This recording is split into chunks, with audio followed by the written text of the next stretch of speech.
I'm here to talk about rural America, and I'm going to divide that up into a few sections. First, why I love it, why I wouldn't trade my experience growing up rural for anything.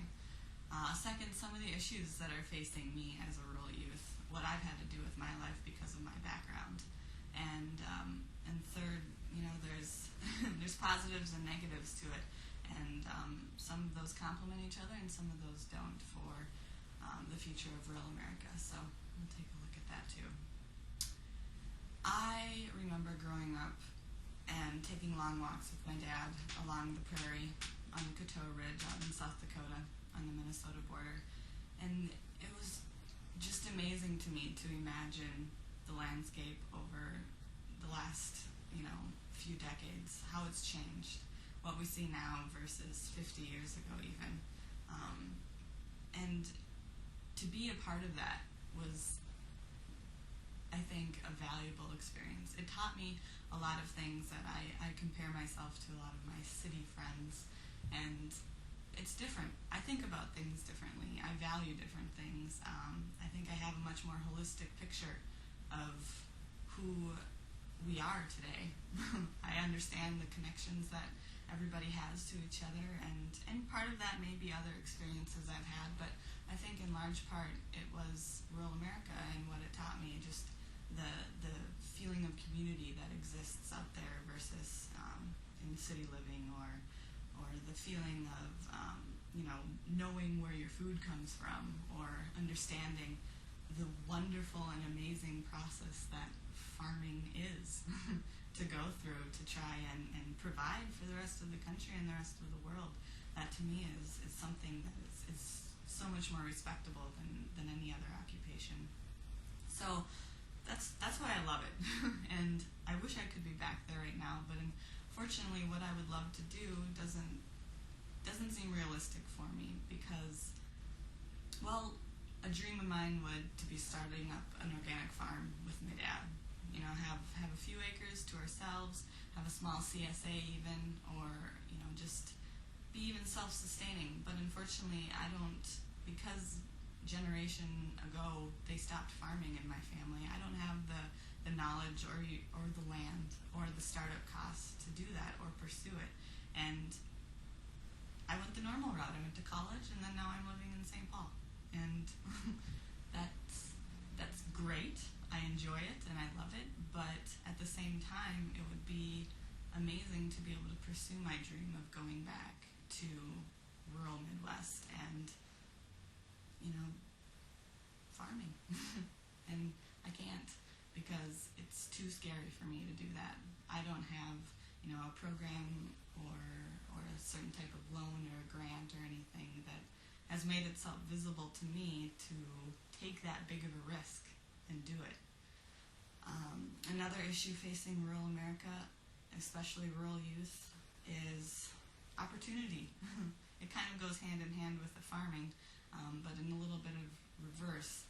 I went to college, I got my degree, and what I want to do with that doesn't exist where I could see myself settling down back in the country. It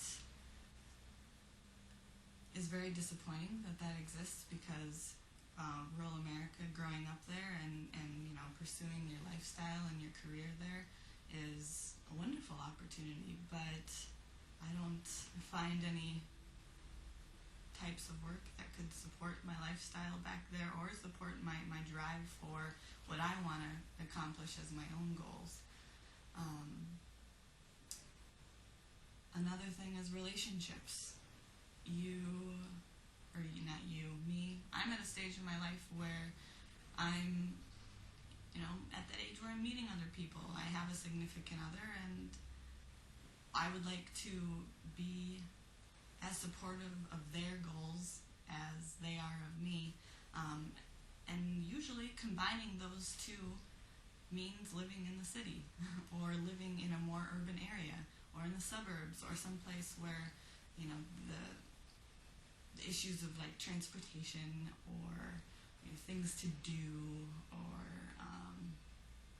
I guess any type of entertainment, close grocery stores, smart choices, things that reduce your impact on the rest of the world, it, it, it tends to lean towards urban lifestyle, and that's too bad. That we can't make living in rural America more convenient for those types of situations. And that's kind of it's a paradox, because growing up rural, I want it to remain the same as it's always been. You know, that was my experience, and that's what I want it to be for everybody else. And as much as I want there to be more economic incentive or opportunity or development in rural America to help it grow and prosper along with the rest of the world, and not be for this forgotten face as, you know, we all move forward. I want that for people growing up rural, especially rural youth, but at the same time, that takes away from the rural experience almost. So it's this paradox of feelings that I can't quite get a hold on as far as what I see as the solutions, or what I see as, you know, where it should go, or what should happen, what it should do.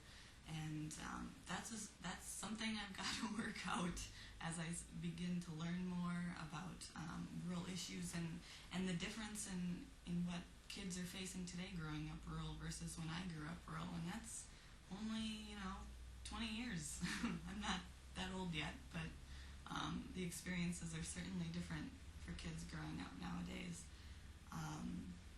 And I think a wonderful opportunity to learn more about that is to attend the Rural Youth Summit, to meet kids that are my age 15 years ago, and to see what the differences are in what they're experiencing versus what I experienced. Maybe, they've got this greater passion to make it work for them that I wasn't able to find, to be able to move back and to start up farming, or, maybe they just got the picture earlier on than I did, and decided to pursue the solutions that will help them and their community.